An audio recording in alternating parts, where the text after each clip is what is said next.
You see, the basic problem is most people, when they're working on their job, they get to thinking, you know, I really ought to be spending time at home with my family. And then when they're at home with their family, they get to thinking, you really ought to be out there working for my family. And so when they're out there working for their family, their mind is back home. And when they're back home, their mind is back out there in the field. And then they tell everybody, well, I don't ever have time to do anything.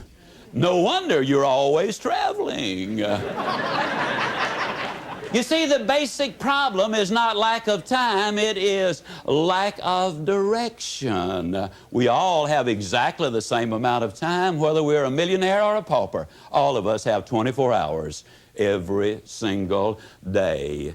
The truth is, ladies and gentlemen, we must have goals if we're going to do anything. Goals do a lot of things. For example, they enable you to chase the blues away. I've never known anybody who was truly depressed who had specific and long-range goals. And what goals do is they create activity. And you see, activity, as you work towards reaching them, creates the very excitement which you need in order to accomplish or reach your objectives. The psychologists put it this way: logic will not change an emotion, but action will. And as you get busy working towards these dreams of yours, and yes, you absolutely must have your dreams, ladies and gentlemen, and what we're going to do is look at the ways you build a foundation underneath those dreams. Several years ago, they did an experiment with a number of college students.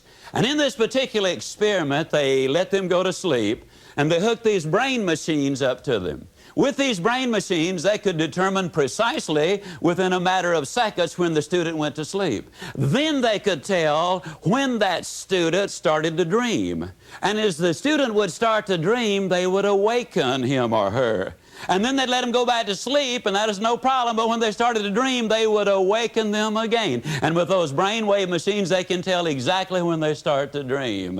At the end of one night of this kind of treatment, many of the students were nervous and fidgety. At the end of 2 nights of this kind of treatment, where they had a reasonable amount of sleep, but no dreaming, they became very irritable and very short and very cross. At the end of just 3 nights of a reasonable amount of sleep, but no dreaming, they could tell that some of them were headed for some psychological difficulties. And so what they did was they aborted the experiment. Now, about 24 hours later, most of the students were back to normal. Within a week, all of them had returned 100%. But the experiment proved something very conclusively, and that's this: when you're asleep, ladies and gentlemen, you need your dreams.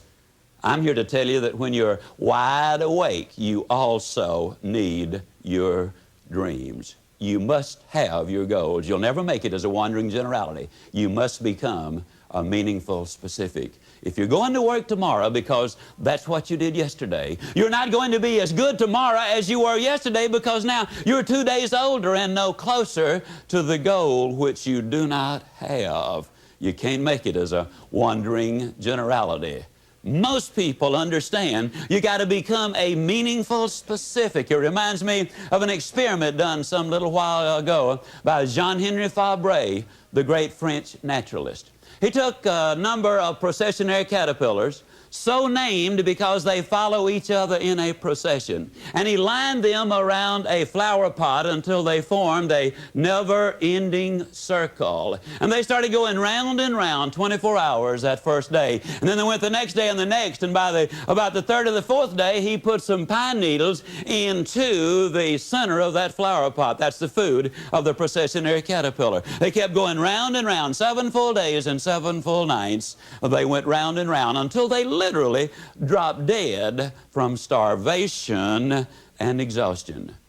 With an abundance of food less than 6 inches away, they had starved to death because they confused activity with accomplishment. You've got some friends that are in the same shape. They're busy, busy, busy all the time. They're going, going, going, going, and they're here and they're there and they're somewhere else. But they never really accomplish anything because they don't have those specific, clearly identifiable objectives. You gotta have those goals.